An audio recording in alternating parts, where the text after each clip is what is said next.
Vamos a esta hora, tal como nos avanzaba nuestra corresponsal en Quito, Denise Herrera, a escuchar a Andrés Arauz en conferencia de prensa. Nacional. Muchísimas gracias, ecuatorianos.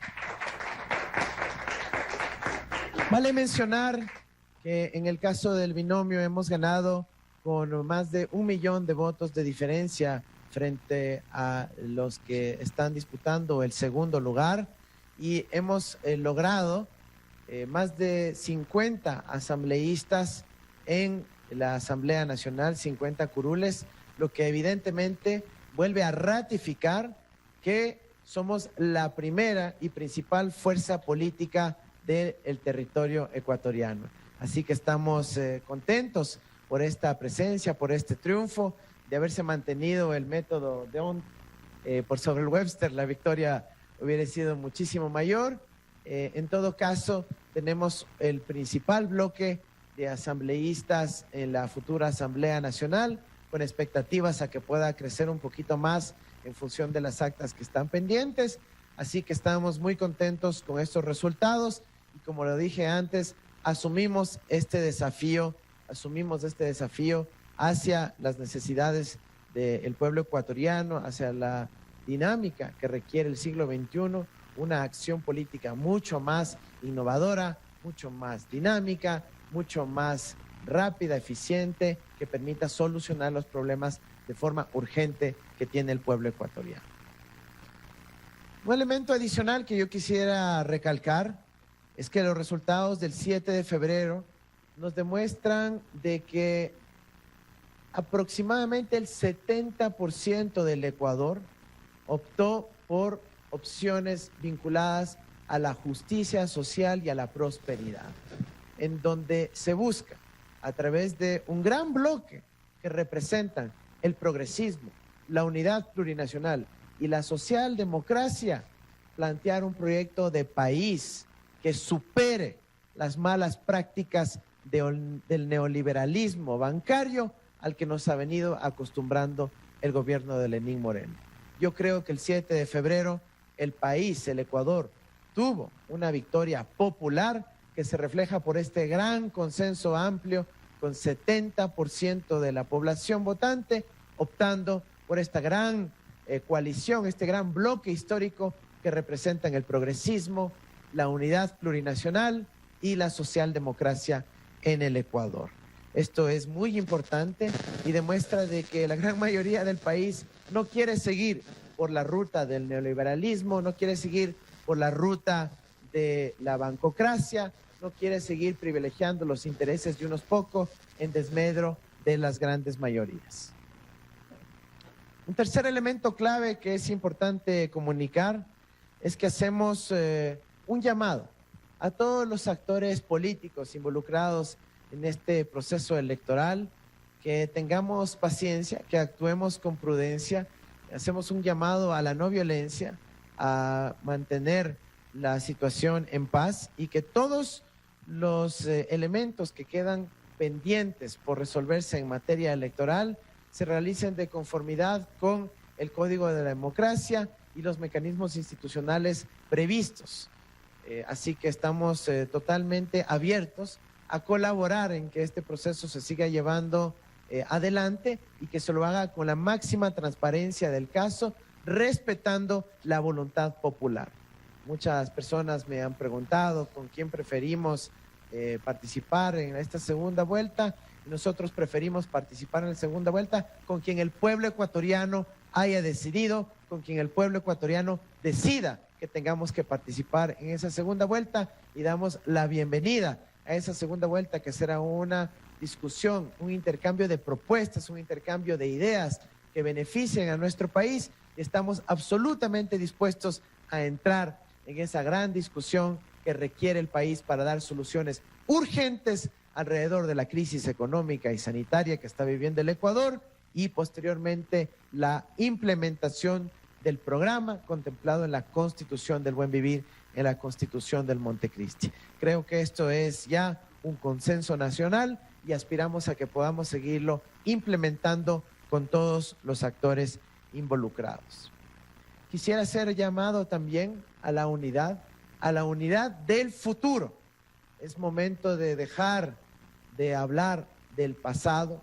El Ecuador tiene desafíos y retos enormes y tenemos que enfocarnos en el futuro. Nuestra candidatura, nuestros planteamientos políticos estarán orientados al futuro de nuestra patria con juventud de ideas, con renovación generacional, con frescura, con innovación, con creatividad.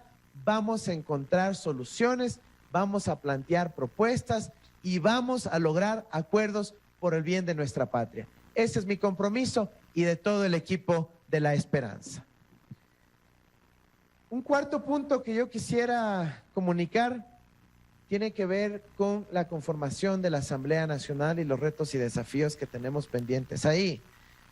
Es un llamado que quisiéramos hacer al resto de bloques legislativos, tanto los que están en la Asamblea actual como la Asamblea venidera, que logremos un acuerdo programático para poder garantizar los derechos de los ciudadanos ecuatorianos y evitar la profundización de la agenda neoliberal que busca maximizar la privatización a costa del pueblo ecuatoriano en estos últimos meses del gobierno de Lenín Moreno. En ese sentido, y como lo hemos hecho antes, manifestamos nuestra abierta oposición a la ley de privatización del Banco Central que ha enviado el día de ayer el señor presidente saliente Lenín Moreno a pocos días de dejar su gobierno. No vamos a permitir que se apruebe una ley en donde contempla que los cargos que dejará él nombrados tengan un periodo más largo que la próxima administración de la Presidencia de la República. Eso no es admisible. No es admisible que se quiera privatizar la gobernanza del Banco Central para que los banqueros puedan seguir en el ejercicio del poder independientemente de la voluntad democrática del pueblo ecuatoriano. Y finalmente, no vamos a permitir que dejen cambiada la normativa para que cuando llegue un gobierno soberano representativo de su pueblo no pueda modificar las normas relativas a la reestructuración de créditos. Por favor, las familias ecuatorianas están ahorcadas con las deudas, muchas de ellas incurridas en el marco de la crisis por el coronavirus, por la crisis derivada del encierro. Y eso no puede estar sobre los hombros de las familias ecuatorianas. Si es que este gobierno logra aprobar esta ley de privatización del Banco Central, dejaría sin instrumentos efectivos para que un siguiente gobierno pueda aliviar la enorme carga de endeudamiento que están sufriendo las familias ecuatorianas y los empresarios honestos de nuestra patria. Así que tenemos que tener suficiente margen en el ámbito de la normativa monetaria financiera para que podamos hacer esas reestructuraciones, disminuir las tasas de interés, eliminar muchas de las comisiones absurdas que hoy se están cobrando y, como dije, reestructurar las deudas generando un alivio a las familias ecuatorianas. Nos preocupa también que en el texto del Código Monetario y Financiero, la ley de privatización del Banco Central, remitida por el señor Moreno, todavía incluye articulados que afectarían al sistema cooperativo de ahorro y crédito del Ecuador. Nosotros vamos a defender la solvencia y la estabilidad del sistema cooperativo y no queremos que venga un ataque por parte de los poderes bancarios en desmedro de un sistema que ha contribuido al desarrollo territorial, al acceso al crédito, al dinamismo de la pequeña y mediana empresa alrededor de nuestro país. Así que pedimos a los asambleístas actuales, a nuestros compañeros y compañeras, pero también a la asamblea venidera, que estén firmes y que se mantengan alertas por este texto que puede terminar siendo una afectación enorme en contra de las familias ecuatorianas y en contra de las capacidades financieras del Estado ecuatoriano en su conjunto. Por favor, hacemos un llamado a no repetir la denominación fraudulenta que ha tenido el gobierno de Moreno con este proyecto de ley que ha sido enviado, porque ya son como 4 leyes que usan el mismo nombre. Y aquí estamos hablando de la ley de privatización del Banco Central del Ecuador, y así debe entenderse claramente para todo el pueblo ecuatoriano. También quisiera hacer un llamado a todo el país, pero especialmente a los sectores empresariales y productivos de nuestra patria. El país va a enfrentar una decisión que no puede privilegiar al capital financiero sobre el sector productivo de nuestra patria. Tenemos que tener conciencia de que para que haya fuentes de trabajo digno, con estabilidad, con condiciones equitativas, con facilidades de acuerdo a la ley, para todos nuestros jóvenes, mujeres, hombres de la patria, tiene que haber un impulso al aparato productivo de nuestro país. Tenemos plena conciencia que para que haya trabajo, el aparato productivo debe ser fortalecido mediante políticas públicas, pero absolutamente mediante el crédito accesible. Si es que el país ve que su aparato productivo se vea subordinado al capital financiero, es decir, a los intereses de unos pocos banqueros, vamos a ahogar aún más a los emprendedores y empresarios de nuestra patria. En ese sentido, hacemos un llamado para que los sectores productivos del Ecuador hagamos una apuesta conjunta para que el sistema financiero esté al servicio del aparato productivo y de las familias ecuatorianas y no al revés. Esa es la decisión fundamental cuando hablamos de la ley de privatización del Banco Central. Queremos que ahí estén representados los sectores productivos, empresariales de nuestra patria, que están sudándola todos los días, que están generando valor y no quienes simplemente especulan con nuestro dinero. Esa es la gran diferencia del modelo que se está planteando con esta ley que ha presentado el gobierno de Moreno, que atenta en contra de las capacidades productivas de nuestro país, privilegiando a la rentabilidad especulativa y financiera.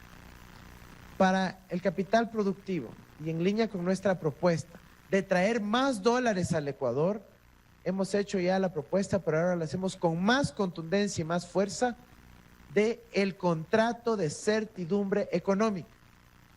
Lo que quiere el empresariado ecuatoriano es que no haya tanta volatilidad normativa, que no haya volatilidad en el cambio de la legislación tributaria, que no haya tanto cambio en ordenanzas, que no haya tanto cambio en las tarifas y las tasas arancelarias. Por eso nosotros proponemos este contrato de certidumbre económica, en donde también se incluirá, por ejemplo, la estabilidad tributaria y la tarifa fija en materia de electricidad para proyectos de inversión contemplados en los contratos de certidumbre económica. Pero este contrato incluye una contraparte, y es que la empresa que suscriba dicho contrato también se compromete a tener metas de generación de empleo, de valor agregado, de transferencia de tecnología, de capacitación a sus trabajadores y ojalá hasta metas de exportación. Así ambas partes tendrán certidumbres. El Estado tendrá certidumbre de que la empresa efectivamente está generando trabajo y contribuyendo al desarrollo del país. La empresa tendrá certidumbre de que no se le cambiarán las reglas de juego en el camino, y eso genera certidumbre para los trabajadores, que podrán tener estabilidad, que podrán tener oportunidades y que podrán a su vez invertir en adquirir bienes como una casa, un vehículo y activos en el largo plazo. Eso va a permitir que la economía salga a flote, que los dólares, los capitales que están en el exterior vuelvan a nuestro país con una serie de incentivos, de certidumbre que nos dé tranquilidad a todas las partes.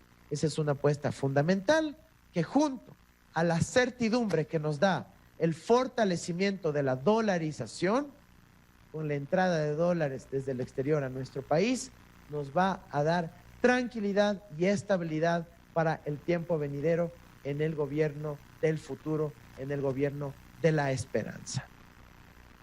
Y finalmente, quisiera hacer un llamado de acuerdos elementales alrededor del desarrollo de la campaña en los próximos 2 meses.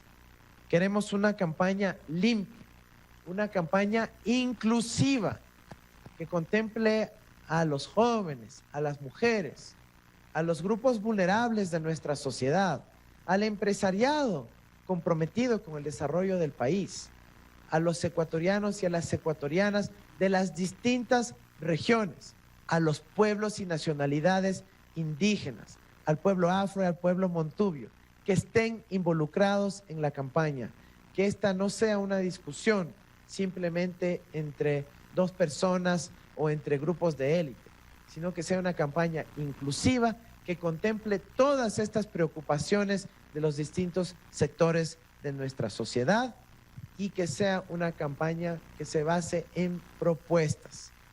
Hemos sido víctimas durante las últimas semanas de una intensa campaña sucia, en donde se ha desinformado abiertamente al pueblo ecuatoriano, donde se han inventado videos y acusaciones totalmente falsas, incluyendo una que acaba de ser desmentida por los medios internacionales, del supuesto financiamiento de un grupo colombiano.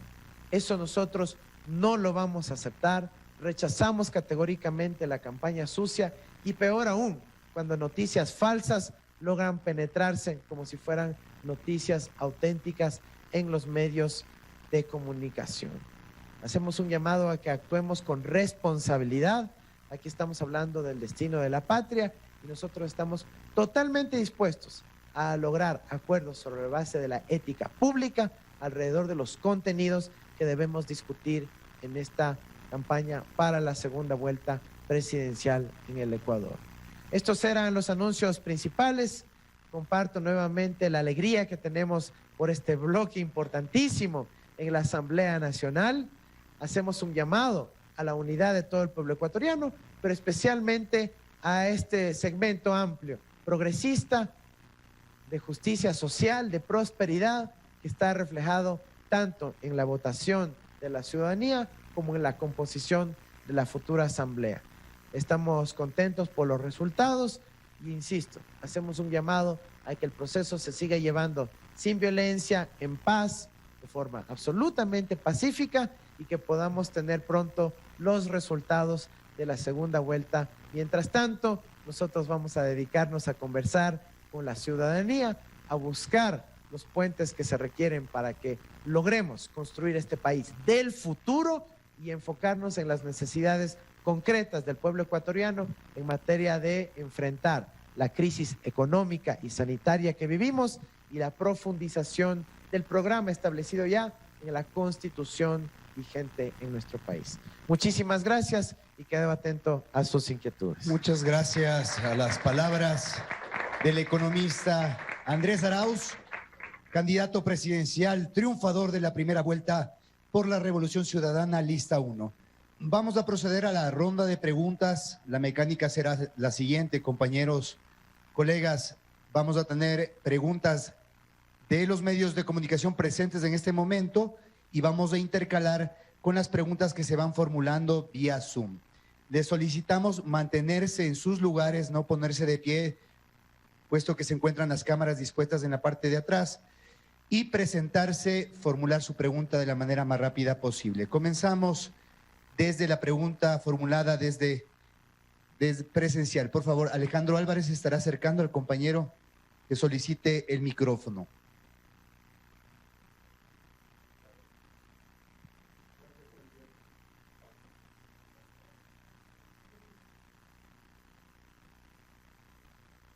Gracias, candidato a asambleístas electos. Usted dice que se opone o se van a oponer, mejor dicho, el bloque legislativo actual de la Revolución Ciudadana a este proyecto de reforma al Código Orgánico Monetario y Financiero. ¿Cómo lo va a hacer si para aquello se necesita una mayoría legislativa con la que no necesariamente cuentan solo ustedes y tienen que hacer alianzas. Eso por un lado. Y respecto a la segunda vuelta electoral, quisiera saber con qué movimientos o partidos políticos piensa hacer acercamientos desde hoy para atender esos puentes con miras a la segunda vuelta electoral. Gracias. Bueno, a la interna de nuestro movimiento ya está emitida la instrucción para que podamos ampliar acuerdos legislativos y programáticos con las nuevas fuerzas a ser representadas en la Asamblea del Futuro. Estamos hablando fundamentalmente de las fuerzas que representan a la unidad plurinacional y a la socialdemocracia, pero a muchos movimientos locales también que están representados en el pleno del legislativo de nuestro país. Así que las conversaciones ya han iniciado y pronto pues ojalá podamos comunicar resultados muy positivos que dotarán de certidumbre y gobernabilidad a nuestro proyecto político a partir del 14 de mayo, que empieza la acción legislativa, y el 24 de mayo, que inicia la acción ejecutiva. Así que esas son novedades importantes para nuestro país y aspiramos que se recoja esta buena voluntad, este rol, esta responsabilidad que tenemos que asumir como la principal fuerza política del Ecuador en lograr la unidad de un bloque que busque un programa común alrededor de la justicia social, de la prosperidad, de los valores constitucionales reflejados en la Constitución de Montecristi. En segundo lugar, atendiendo la primera pregunta, nosotros estamos plenamente conscientes de que se requiere una mayoría legislativa para que este proyecto pueda ser archivado, y es en ese sentido donde se está trabajando ya con distintos bloques dentro de la Asamblea Nacional para que exista esa cantidad de votos que permitan que la ley no prospere.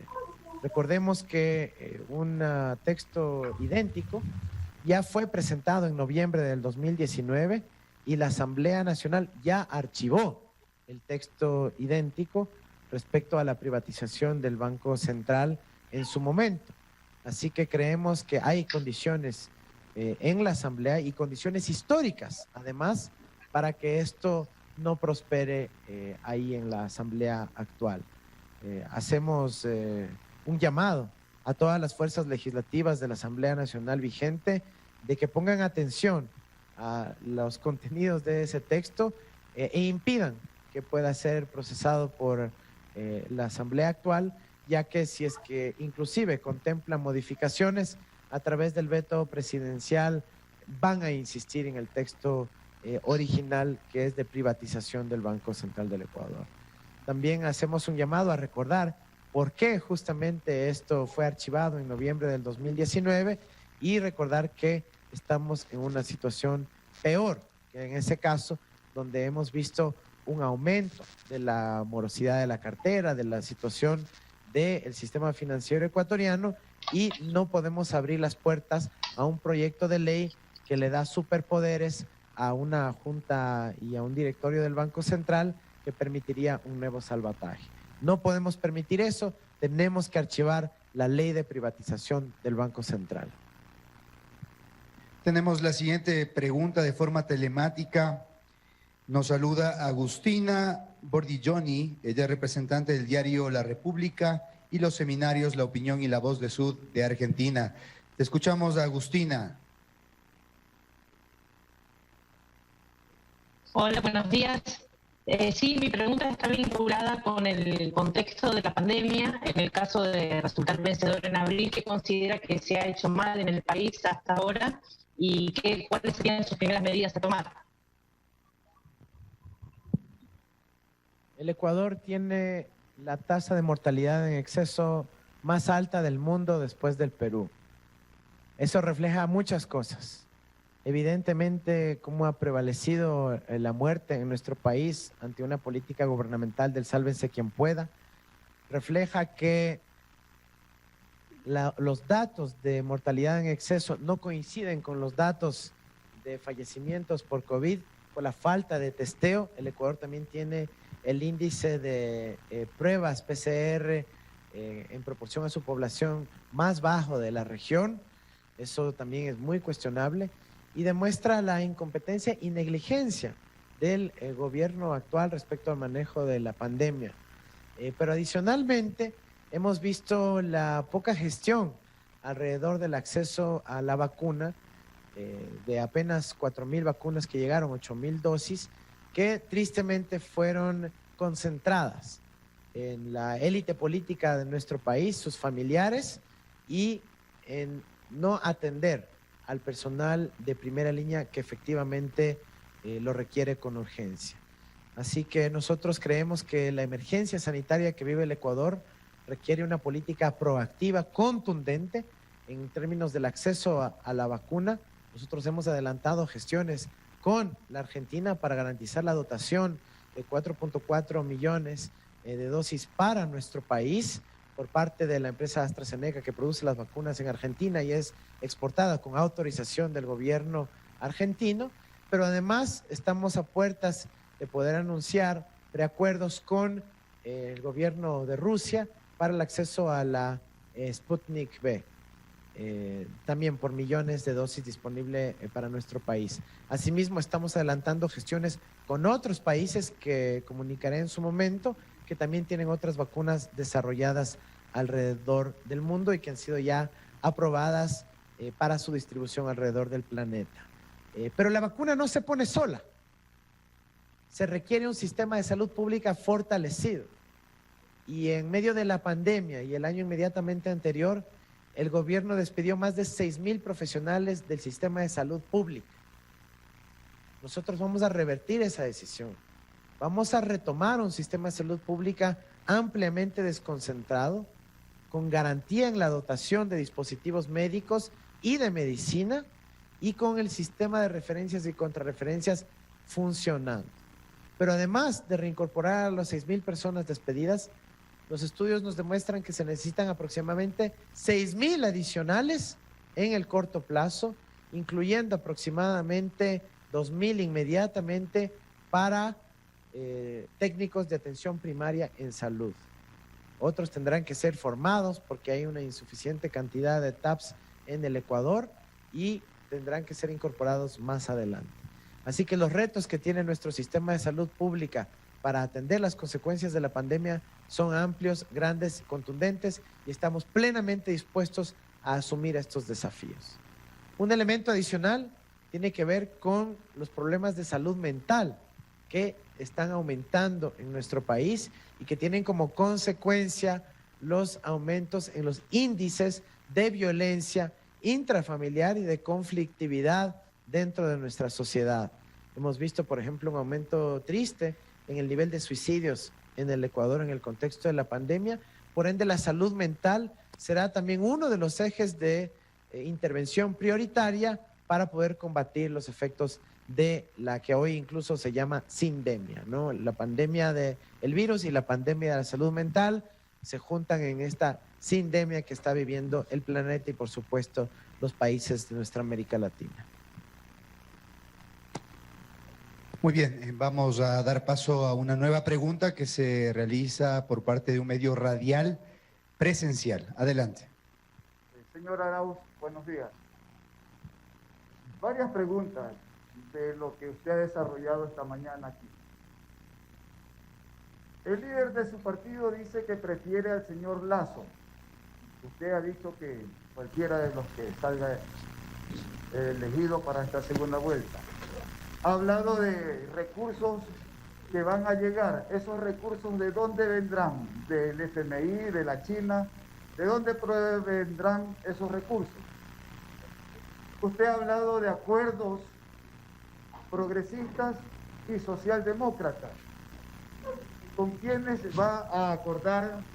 Si nos puede hacer un poco más puntual. De repente con la izquierda democrática, socialdemocracia, de repente con el mismo Pachacuti, acordarán con Creo, y un poco más de preguntas que se quedan, por favor, aprovechando esta oportunidad. Gracias.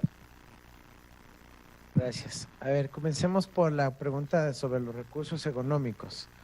para las acciones inmediatas que tiene que desplegar el Estado ecuatoriano para resolver o por lo menos contribuir a dar soluciones a la crisis económica y sanitaria que estamos viviendo, hay los recursos.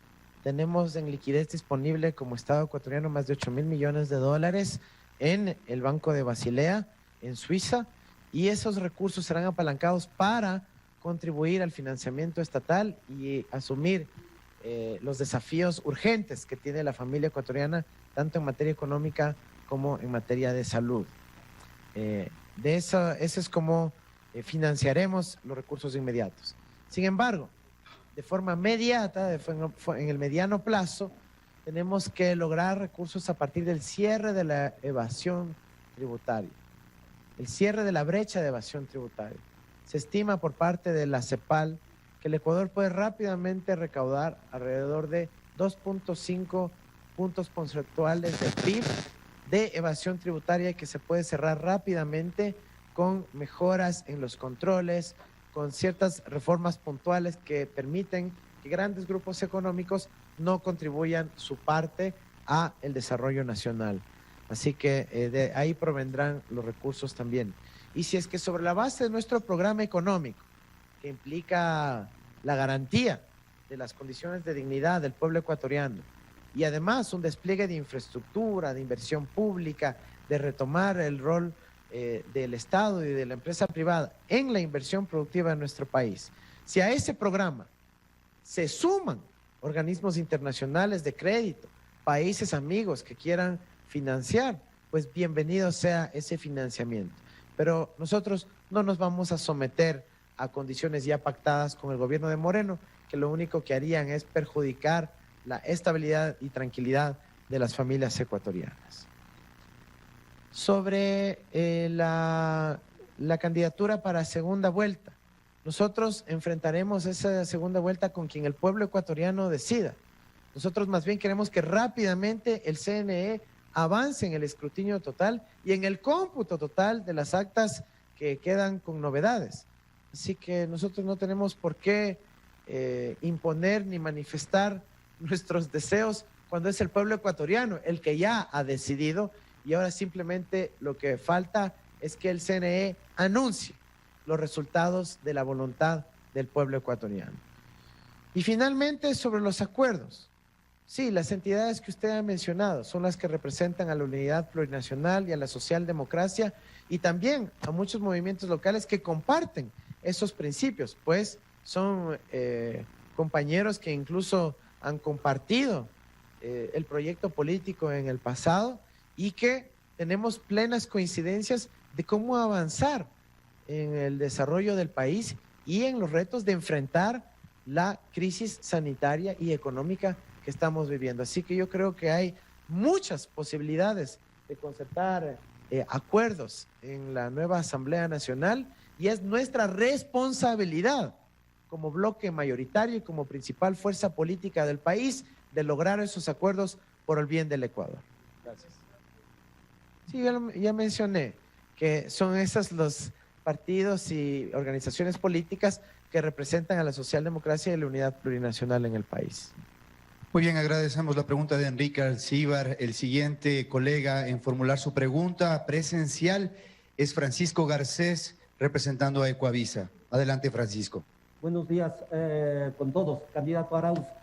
Solamente una precisión y vuelvo al ámbito legislativo. En el caso de la reforma de la ley urgente que está planteando el Ejecutivo, si nos ponemos en el otro escenario, en el escenario de que la Asamblea logre aprobar la ley, ¿será prioridad para su gobierno en el caso de llegar a la presidencia y una de las primeras acciones legislativas derogarla, reformarla? ¿Qué término emplearíamos ahí en este escenario que estoy planteando, que no es el que ha planteado usted? Y lo segundo, también una precisión en relación a lo último que ha dicho, es ya se está haciendo conversaciones, acercamientos con candidatos electos, específicamente de Pachacuti y de Izquierda Democrática, en relación a esta posibilidad de conformar este bloque, esta coalición legislativa de gobernabilidad, posiblemente en su periodo presidencial. Incluso entiendo que la señora Correa tendrá ahí mucho que ver en esta correlación ya cuando se instale el legislativo. Estas dos cosas, por favor. Muchas gracias. A ver, comenzando por la primera pregunta. Efectivamente, esta ley de privatización del Banco Central, propuesta por un gobierno que carece de legitimidad democrática, que no tiene respaldo popular, que no tiene una mayoría funcional en la Asamblea, que han manifestado a través de sus distintas candidaturas presidenciales que no tiene ningún respaldo significativo por parte de la población ecuatoriana y que sin embargo le apuesta a aprobar un proyecto de ley de privatización del Banco Central a través del Ministerio de la Ley, es decir, evitando la deliberación de la Asamblea Nacional, tendrá que ser revertido. Si es que logran aprobarlo a través de estos mecanismos ilegítimos, la siguiente Asamblea tendrá que revertirlo lo más pronto posible porque no puede atentar tan directamente contra la Constitución de la República del Ecuador. Recordemos que este proyecto de ley tiene ya acciones constitucionales que han sido presentadas tanto por el propio bloque de asambleístas como por organizaciones de la sociedad civil, porque atenta directa y expresamente en contra de los artículos 302 y 303 de la Constitución de la República. Por esa razón, estamos hablando de varias fuentes de ilegitimidad, propuesta por un gobierno saliente, sin apoyo democrático, por el Ministerio de la Ley y abiertamente inconstitucional.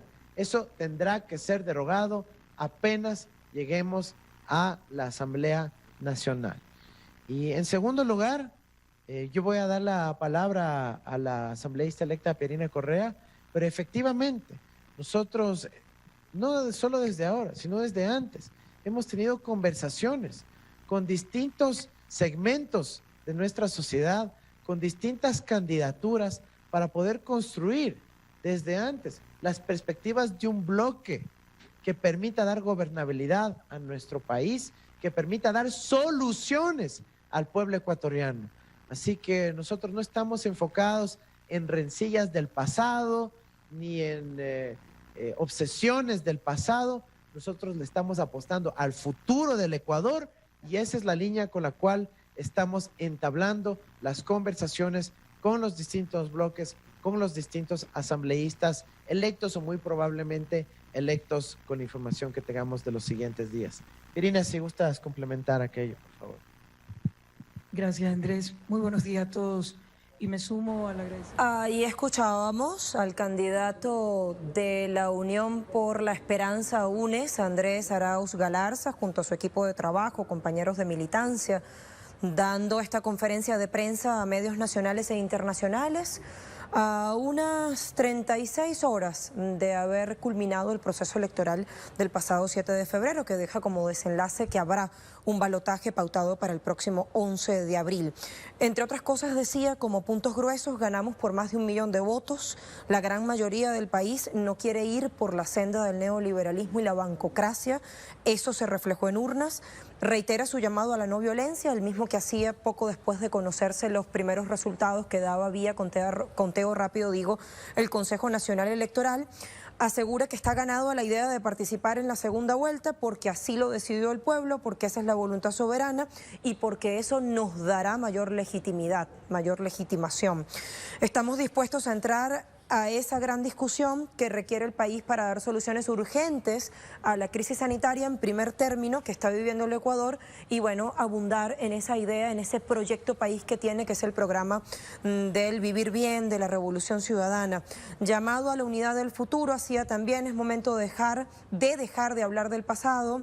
Ecuador tiene retos y desafíos enormes, allí ponía el acento, decía que los planteamientos de la UNES están orientados al futuro, con juventud, con renovación, con creatividad, con frescura, y pare de contar, pero decía también con acuerdos, con inclusión, y manifestaba de manera muy tajante su oposición a la ley de privatización del Banco Central del Ecuador que fue remitida por el presidente saliente Lenín Moreno a la Asamblea Nacional Legislativa, y hablaba también en su discurso, en su introducción en esta conferencia de prensa que llamaba a sus contendores a hacer una campaña limpia, porque fue víctima en semanas anteriores de videos, de acusaciones falsas, de tergiversaciones para satanizar la opción que representa, que es una opción de izquierda, de inclusión, de ética, así lo reflejaba en esta conferencia de prensa. Gracias por acompañarnos, cerramos nuestra conexión global, sigue en sintonía de Telesur como siempre.